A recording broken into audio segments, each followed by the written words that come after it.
ndakuramukije inshuti mugenzi w'iganiro vya Indundi TV, ndakuramukije udahengeshanya mu gushigikira umuziki Burundi, ndakuramukije wese wama wipfuza kubona umuririmbyi mu Burundi atera imbere. Ni Indundi TV, the international TV online. Indundi TV nanje ni Allen Zarili n'amaniga kugira ngo ndaguhe update z'umuziki Burundi. Nyuma yo kuwasha ngafise byinshi ariko arategura. Ninde ni Akili agira ijambo subscribe kugira ngo tugume tubana mu rukundo ntangere, tugume twibandaniriza duhana update. We back again nabikubwiye, ni Indundi TV ku mwanya umunsi kuyundi. Aya nshuti mugenzi, nyuma yo gufyonda ijambo subscribe kugira ngo tubandanye twibera inshuti, ni international TV online. Indundi TV ni Zarili, ndi kumwe n'umwana akiri muto cyane ariko afise amajambo arengeye ayo wewe wibaza. Ni Kirikou. Akili mambo vipi? Fresh. Umeze neza? Yego nda. Kumenga kajwi sikirenga. Nuko nyene niho ri. Kumwe wabikora muri washa doze ijwi bakumva. Ndaho ndashima. Kuri Indundi TV ndafise ukuntu ndaba baririmbye bariko barakora cyane, ariko hari amazina arabwa. Imwe mu mazina arabwa cyane. Kirikou iyo baribonye barashwa baduka kandi barakomanta sana. Iyo ubonye comment nkazigeze gutera intege uvyakira gute? Bone byiza cyane kubera ko babanyerese ko banshigikiye. Yego. Kirikou, inyuma yo kuvuga amajambo menshi bamwe mu bakunzi umuziki Burundi, bamwe urazi yuko hari challenge umuziki Burundi. Uruhande rwa kabiri bavuga ngo Kirikou amaze imyaka 2. Nivyaguca intege numva yuko mengo uri kurarenganywa hakujya babivuga? Mbo umuntu wese afise uko abona ibintu kandi akonsora byinshi ntibigiraho bishika no fumasora bikariko bikagiraho bishika. Ni giki cyari cyatumye Kirikou atari karagaragara nkakujya tubona papa wiwe, nkakujya tubona mukuru wiwe? Ni kubera ko bari bafise byinshi bariko barampangira. Byo nyene. Ego. Nivyigeze bishika uryamye akavuga ati umengo bijya banyemera bariko baranca intege, bariko barampenda ariko umengo biriko biranca intege, nta nari mu wigero byibaza? No, nabyo shora kwibaza kubera ko nibanzanye ngaho gira abanyicari ikindi ngaho kugira bamfashe. Yego. Kirikou atari banga, Kirikou ariyandikira indirimbo kuko benshi baravuga ati Kirikou bamwandikira ibintu by'amabeef, Kirikou bamwandikira ibi, Kirikou bamwandikira ashaka gutyoza bariya bakabishira kuri Kirikou kugira ngo bo ntibibafate. Kirikou ariyandikira? Mbo cyambere cyo nta beef ndirimba kandi indirimbo nije ndaziyandikira. Kirikou bigufata umwanya ungana gute kugira wandike indirimbo yose iziryoshe nka Soma Namba, izimeze nka Washa, bigufata umwanya ungana gute? Si munini cyane, biravana no kumba niyumva. Yego. Bivana no kuba wiyumva. Yego. Ntufata akantu kugira ngo wandike amajambo nkaje? Oya nta kantu mfata, bivana n'akantu vuga. Aho duherukana waratubwiye uko wigeze kubonwa igitoro magatabi yuramutkunwa. Maybe noro yumvira gushira ku igitoro kwa kundi kwa kera, maybe kugira ngo wandike ibijya bintu kuko umuntu akubarobonye mu buzima busanzwe ni Kirikou atandukanye na Kirikou mu ndirimbo. Oya nta kintu nakimengira kugira ndirimbe. Ndandika gusama nkaririmba. Tugarutse ku ndirimbo nyezina ni Washa, ni nyuma ya Soma Namba. Soma Namba twarumvisemo amajambo menshi sino kuyita kingi kubera bangi nasababisha mutona kwaje. Bo bangi biratuma umuntu yita ikintu atari. Niko nabiririmbye. Hari abita ikintu batari? Bangi yashobora gukoresha nabo kita ikintu atari. Abariko baradukurekera mu bumenyi wiyise cyatari, wiyise kingi kugira ngo kubera bangi. Nta nome navuze, navugiye muri rusange. Ariko bariho Kirikou arabaza. Mbo ndashobora no kuba atabonzi mugabo nkaririmba ariko barahari. Ariko ntabyo wogira? Je oya ntabyo nogira kandi nabirimbye nk'impanuro mva no ndabigira gute. Aliye kupanda kichwani, aliyejiseksisha kama na macho mazuri, mara simba dume, mara simba dike. Kirikou ubutumwa bwari kuri bande mu ndirimbo Washa? Kwa sababu mwaka huu nazima wawashe, ariko hari ahantu ubutumwa bwari bugenekereza hari kuri bande abita basimba dume na basimba dike, abenshi bakurikirana barabazi. Kirikou yoba yashatse kudoma urutoki kurinda? Mbona n'umwe je naririmbiye muri rusangi kirese ko bari abariyumvishije, ariko mu kuririmba sinandise ngo ndiko ndayandikira umuntu. Kandi ijya ndirimbo mvuga ati mara simba dume mara simba dike, mino na makuku dume na makuku dike. Abo babariyumvishije ni kubera ko batiyemera n'ikintu bari. Je navuze ati abita simba dume kandi bitababereye ari nk'inkonko. Urumva uciye wiyumvira yuko ari we nabwiye bisigura yuko utiyemera kwa kuri simba dume, ariko nta muntu naririmbiye, navugiye muri rusange. Yego. Wasubiri asubuhi wakawike kokoriko kokodike inawika kokodike ko na kokodike irakokotsa, ariko avuze wakawike kokoriko. Masimba dike nibo navuze. Masimba dike Kirikou zirabika kwe? Masimba dume nibo navuze. Ariko Kirikou Natasha ni ni Kirikou yabiririmbye ni Simba Dike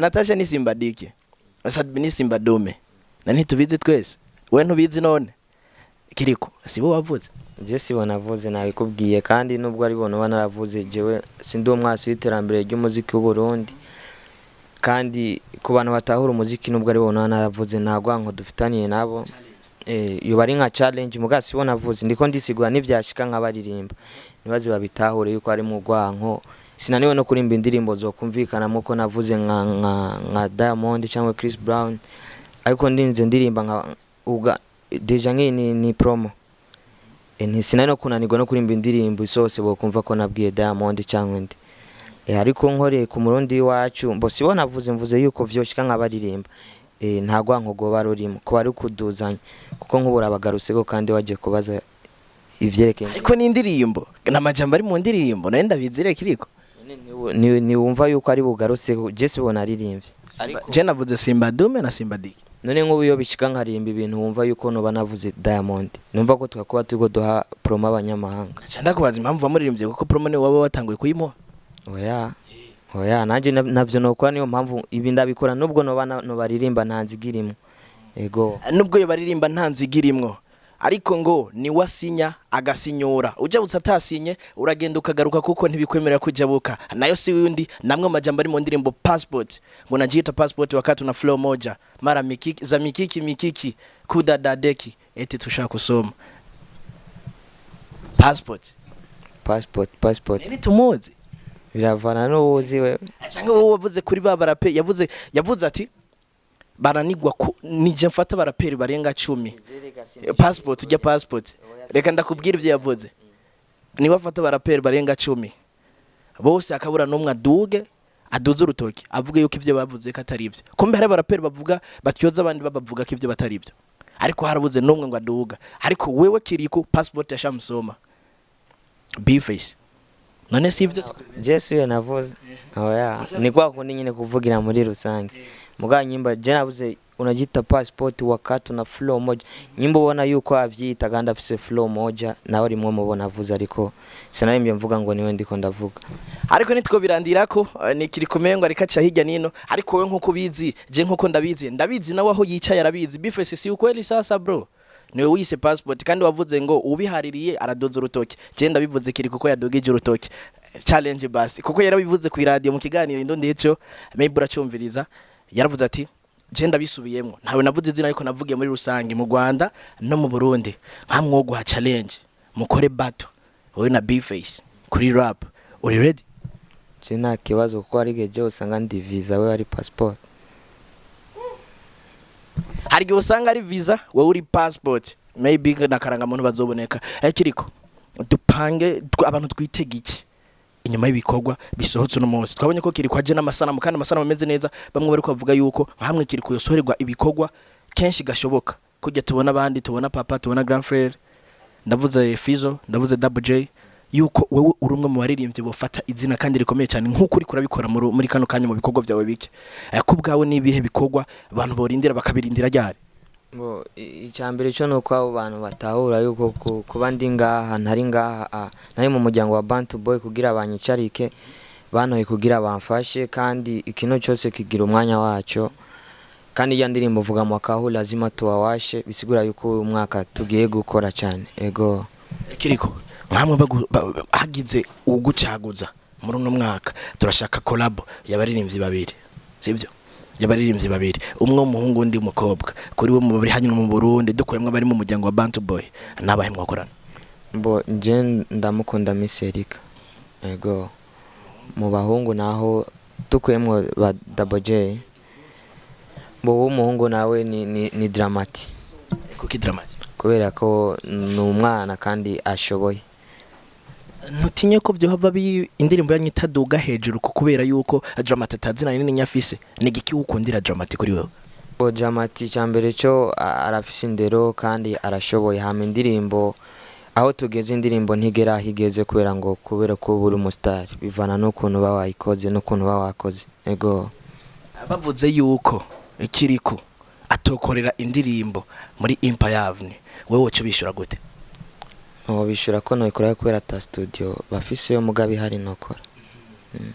Bavuze nkuko director wa Madiba canke Landry SP niyo korera indirimbo Kirikou kuko basanzwe bafise director muri bo, we nabo babivuga uco bishura gute?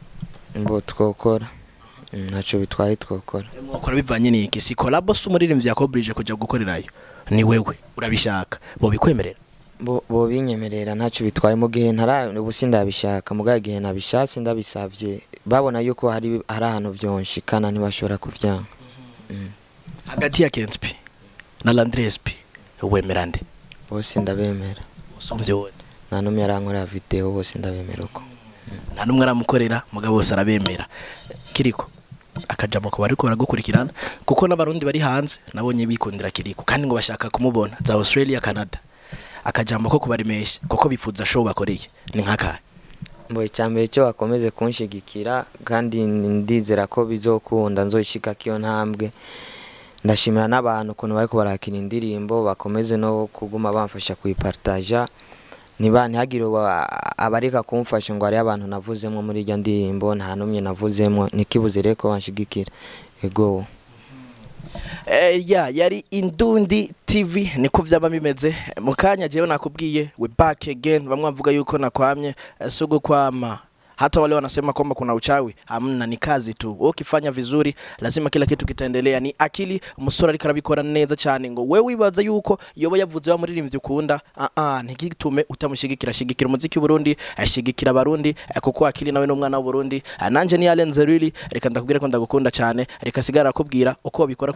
Squeeze me na chana kichina ha chincha oa babali haswa saba milaba na kata na zoba kimada muhaba ni chap kisha mademo ni pop yo what's up is your boy Akili from Bunch Boy.